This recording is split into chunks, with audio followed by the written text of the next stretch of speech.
Daming ka na ba ngayong Valentine's? Type na sige pa. At na-turn down?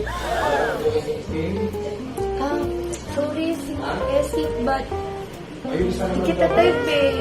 No offense, but no. Hindi rin sa panlalait pero hindi ka kasi pasok sa standards ni Denise. Ay, thank you.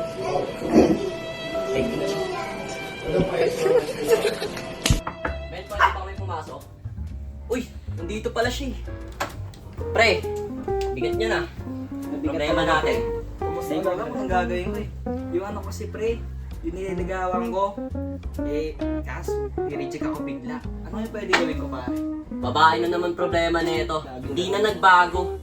Alam mo pre, may solusyon kami dyan. Kasi kahit kami ni Kitong, ginagamit namin to.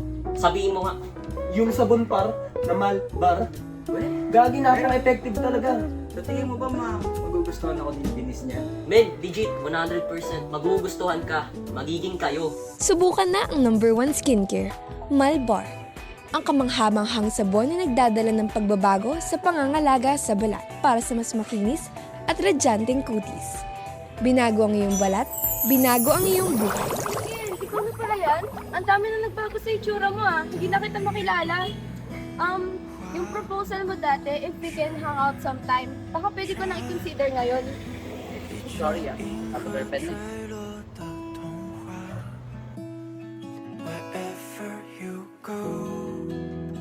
So babe, dito ka lang pala. Kanina pa kita yung nahanap eh. 当口在光源里朦胧